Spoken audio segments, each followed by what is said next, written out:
Today on Combustion Chamber, we have the last of the breed with this awesome 2002 Pontiac Trans Am WS6. Let's get after it.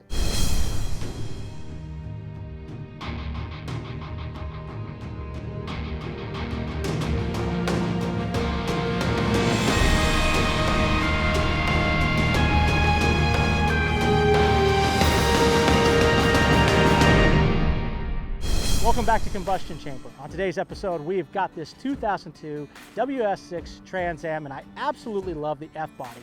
But before we get to this car, I want to give a shout out to our featured fan, Jason Debler. Him and Chris Frezza and their show have shown me a lot of love over the years and a lot of support on my various FBody projects, photos, and videos. And Jason, you've been a big fan of the show. You've always supported my work. I want to thank you very much, even though you did join the dark side and get a Corvette. But thank you for your support. Now let's go check out this Trans Am. Jim, thank you very much for being on the show today. We appreciate it. You're welcome. How did you go about getting this Trans Am?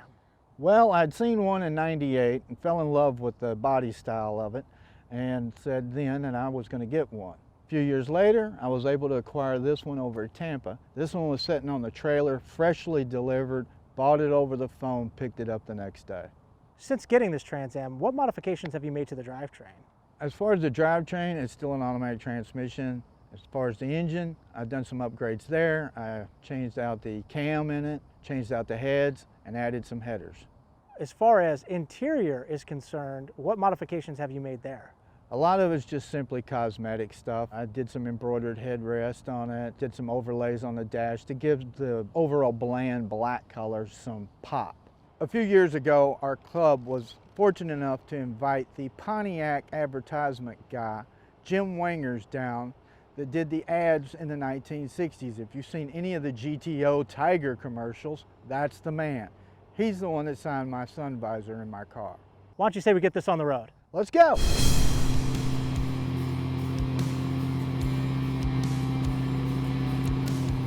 What kind of reactions do you get when you take this out to a car show? Again, it's one of those things where you either love it or you hate it. Most people like it that are into the muscle car kind of thing because it is the very loud, obnoxious kind of look to it. A nasty but subtle hue to it.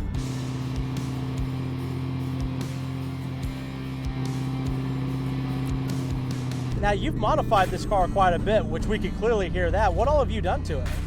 Well, it's had some engine performance upgrades, cam, heads, headers. I had a cat back exhaust on it originally, still back there. Suspension-wise, I've done Strano blistings. It's got SLP subframe connectors under it. It's got a BMR strut tower brace. It does have the WS6 performance package already, so it already had the stiffer springs, bigger sway bars. A lot of the what used to be called the 1LE package. So back in the 4th generation, they still called it the 1LE package for suspension. For some of it, especially the Camaros, it was kind of a RPO code. In the Pontiacs, it wasn't so much that way. They called it a WS6 performance package, which also included, you know, the hood, which was done by ASC, American Sunroof Company.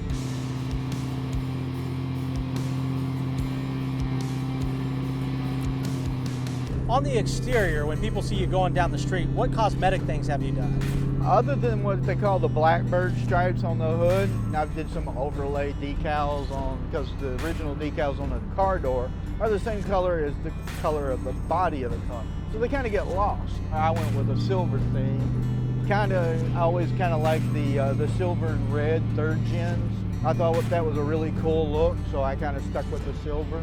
It's also got some what we call LOB badges. Technically, that's the last of the breed badges, which was an option for dealers. Not every dealer did it. They are the same emblems made by the NHRA cars, a company called Morgan Design Group. I absolutely love driving 4th gen F-bodies. I can't get enough of them, especially the LS powered ones. This is a unique LS powered. In 2002, about 15 to 20% of the 4th gen cars, Camaros and the Firebirds, some got the LS6 block. this particular car has the LS6 block. Now, and as far as performance, you didn't get the same thing as far as the heads and stuff like the Corvette. But apparently, it's supposed to be better breathing through the crankcase on the LS6 versus the LS1. There's one easy, identifiable way to know whether you have an LS1 block or an LS6 block, especially in the later ones that don't have the EGR.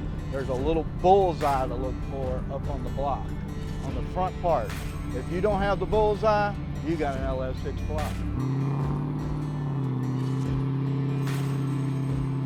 Now you have a long history with Trans Am. You were actually in Smokey and the Bandit 2, is that correct? That is correct. There at the beginning of the show, somewhere like in the first 10 minutes, you see the truck race. I was at Atlanta Motor Speedway. The year was 1979, and I believe it was June the 13th when that actually took place. My old man had this ambition of racing his big rig in it, so if you look for a red, white, and blue cab over in there, that's my paw.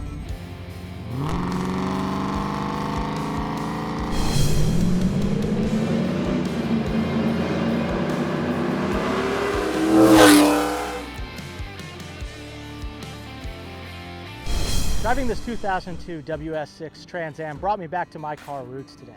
My first sports car was a 98 F-Body, specifically a humble V6 Camaro. But I want to make a plea with all of you today. A lot of these cars are getting gutted for their LS engines and used in other applications, which is fine. I understand that the LS is an outstanding engine, but I want y'all to really consider finding one of these cars and bringing it back to life. These cars are great for autocross, drifting, a whole variety of applications. And while you may not have the fastest track time, this is a true driver's car, and it's just so much fun to drive. So if you're looking for a muscle car and the 5th or 6th gen Camaro is just a little bit out of your financial reach, check out one of these for a really enjoyable time. If you like what you saw today, hit that subscribe button and bell icon for instant notifications when we go live with new episodes. And if you like the F-Body and American Muscle, check out some of our links right there. We're also on Instagram, Facebook, Twitter, and if you love us, check us out on Patreon.